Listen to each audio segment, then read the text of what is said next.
ISPO 2013, we are at the second day of the trade fair. We are here with Mr. Markus Hefter, the Exhibition Group Director for ISPO Munich since 2008.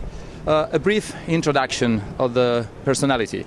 His experiences are varied and cross from media and event business and to automotive and retail environment, and of course sporting goods and trade fair.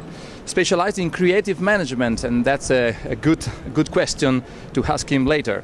And hardly engaged in reshaping ISPO, that's really important, into a global brand, able to fulfill the future market expectations. So, Mr. Markus Hefter, the first question is about your specialized creative management skill.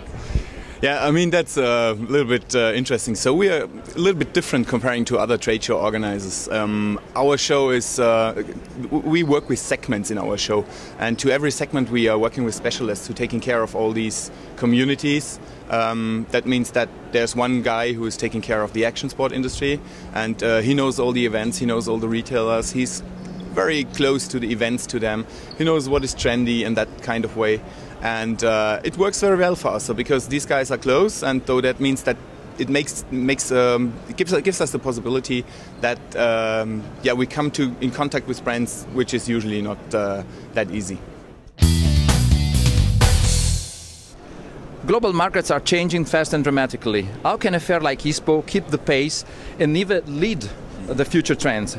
Is building a global brand for ISPO the answer? And how this goal can be achieved in the short time?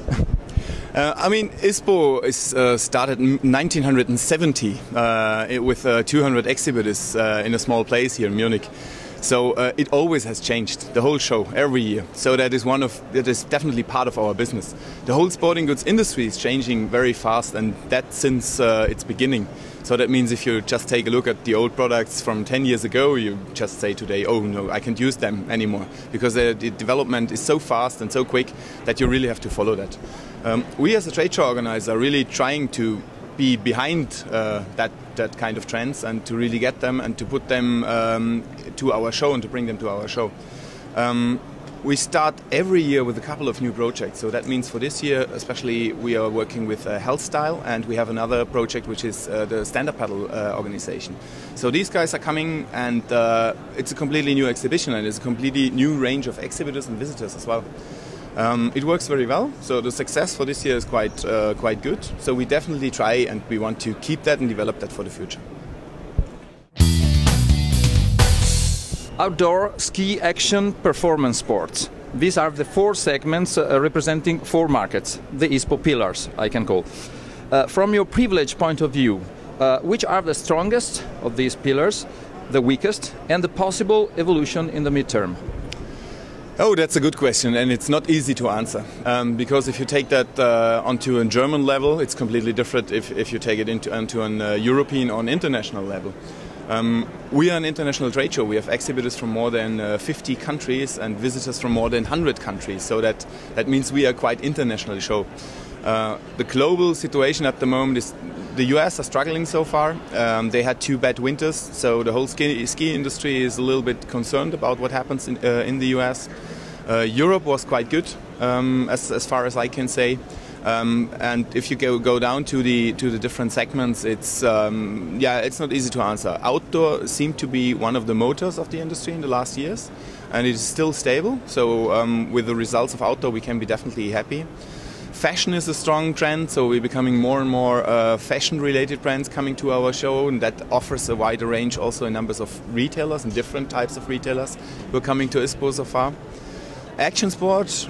It's in general not that easy so far. A couple of brands are struggling, but at the end of the day, if you take a look in our halls, they are full, and they all come to ISPO and they show their products and the latest innovations. And performance it's a huge development, especially if you take the healthcare part out of performance. This is definitely one of the pillars we are focusing so far and develop it for the future. ISPO Awards is a powerful tool in the hands of ISPO to stay in close touch with major brands and emerging names. In your opinion, which are the strength points of the format and those to be developed yet? Well, ISPO Awards is quite interesting that you mentioned that, because a couple of years ago we had many different awards and they all had a different name, and they didn't sometimes had ISPO in the name. So 3 or 4 years ago we started to really set it or started again from scratch and set a new system for the ISPO Award in different. Then we had different categories which we are giving the winners. So that means for us it's much stronger. So the outcome is much stronger because you see ISPO everywhere, and we set a huge marketing communication package behind every award. For the winners, it's a great opportunity to get in competition with the other products in their segments, and if they win, they have an outstanding award to really get also into the communication.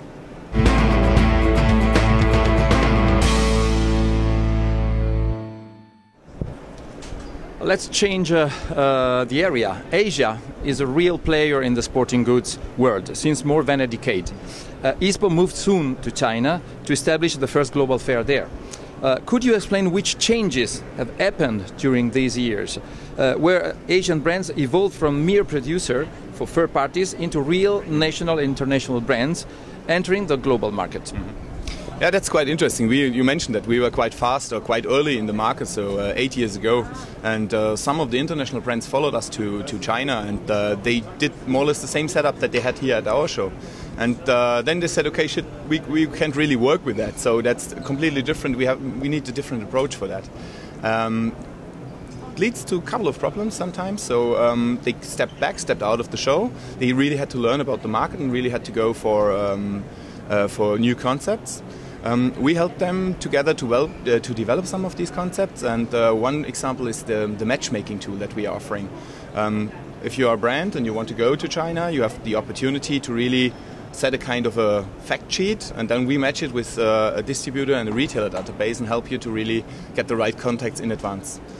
That is something what we learned that helps the brand to develop the business, and after a couple of years they exhibited our show. On the other side, in the meantime, it changed a little bit about the production and all that stuff. There are a couple of strong Asian brands right now coming to Europe, and the luck for us is that they know our brand name ISPO right now, and they exhibited our trade show here. So one example is Black Yak, the leading outdoor company from Korea. They are here with a huge booth for the second year, and they're quite successful with their European launch. I have one more question. Yeah. ISPO as a crisis observatory. Taking a look on single markets, which is your judgment on this situation? Which are the regions suffering the most, and the region that doesn't suffer so much? Which of the segments, outdoor, ski, action, performance, seems to be recovering faster than the other? Oh, that's a good question. I can't give you the full answer because the show is not over. So far, we just realized that we had a little bit less of the international retailers coming from the US. The rest is quite stable. We have a huge growth from all the regions, from the Alpine regions, which is very good because we had a long winter right now and a cold winter with a lot of snow, so they're all looking for orientation. I think ski and outdoor is stable, is absolutely stable. Especially ski is quite interesting because of all this free ski movement which came up a couple of years ago. They took a little bit of the piece of the cake from the snowboarders. So the young snowboarders were crazy in the past and they didn't want to go on skis. Today you find them all on trick skis and doing stuff going into the pipe, and it changed a little bit. One thing what I realized was when I was in the ski lift once 2 years ago, and I was one young guy asking me what I'm doing, and I was saying, yeah, I'm here with my snowboard. And he said, oh yeah, snowboarding is a daddy sport. And then I realized that I'm really old. So I can't tell you, I can't give you a proper answer until the show is over, because then we see the number and the figures of all the people who come to the show and also the segments. But again, we grew comparing to last year in numbers of exhibitors by 140 to up to 2,480, close to 2,500 exhibitors. And the pre-registration for visitors is also up, and last year we were close to 80,000. So I mean, the whole industry is, it seems that the whole industry is really powerful and still alive. So there are a lot of things going on, and yeah, if you take in consideration that there are changes in the market, there's place for everyone. Okay, we have finished here in ISPO 2013 with Markus Hefter, and see you soon. Thank you.